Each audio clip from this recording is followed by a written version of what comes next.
Have you been getting videos for camping equipment or gear in general off the TikTok shop? Well, I have been, and one of the things that keep reappearing is a backpacking stove. So today I'm going to review a TikTok shop purchase of a backpacking stove to see if it's worth it and potentially save you some money.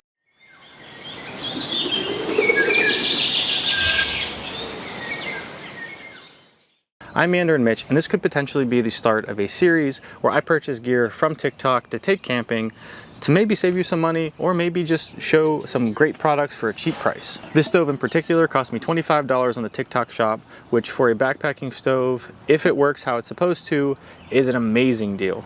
A lot of these stoves go upward of $150, $200. You can get some cheaper, but not very many. So we're gonna see if this is worth it and kind of go from there. So this came in this little bag. I'm not overly impressed with this bag. I've had a couple other things that I bought from the shop that have been decent, but I don't like the bag. I do like this lid and how this feels in the hand. Another thing I really like about this, if it works how it's supposed to, is that it has an igniter actually built into this. Not a lot of backpacking stoves have that, especially cheap ones, so having that is a nice little bonus. But what we are going to do is we're going to pour a bottle of water into this and see how long it takes to boil it to see if it'd be worth using for your backpacking setup. So let's do that. So what we're gonna do is you flip this out so that it's not covering that, because you're not gonna be able to twist it if it is, and you put it on your fuel.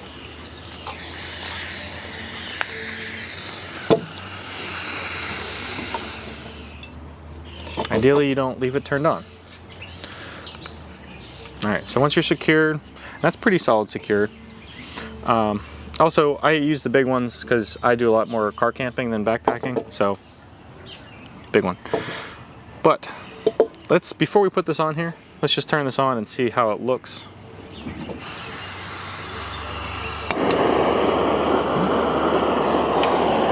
Well, I'm not sure how well you can hear me over that.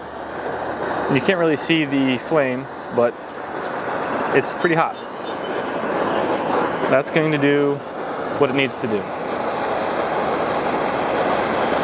All right, so let's turn that off real quick. Turn that off so you guys can hear me. We're gonna put this on here and add our bottle of water. So this is one unopened full bottle of water at room temperature.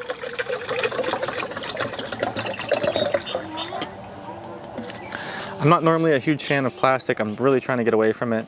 But for these videos, I think I'm going to use just a bottle of water just to keep it consistent. And also, these birds are so ballsy. And also, I always keep at least some water bottles in my vehicle at all times, just in case. But yeah, that's neither here nor there. But yeah, that's kind of beside the point. All right, so let's get this thing rolling and see how long it takes to boil. I am going to bring you over here and just show you what it looks like. And I'll put a timer down so you know I'm not BSing. We are going to turn this on, start the timer, and see how long it takes for this to boil. So, I keep saying so.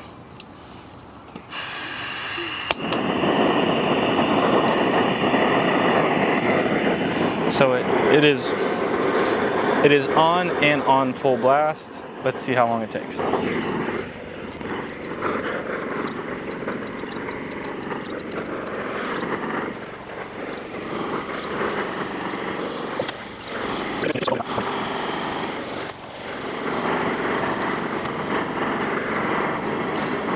All right, so we are at 3 minutes and 30 seconds, and we literally just started actually boiling. All right, hopefully you can hear me again. So I'm gonna set this down on here and hopefully not burn the table, but we'll see. So at 3 minutes and 30 seconds, it started to boil a bottle of water, which is what I believe it's 16.9, yep, 16.9 ounces of water in 3 minutes and 30 seconds. That's not terrible. There are stoves out there that do better, but I would say it's pretty solid. I've seen some of these stoves go upwards of 5 or 6 minutes and not be boiling, so the fact that we are boiling at 3.5 minutes is pretty solid. I will preface this, or I guess I can't preface it if I already said what I said, but I will include that today is a about 70-degree day.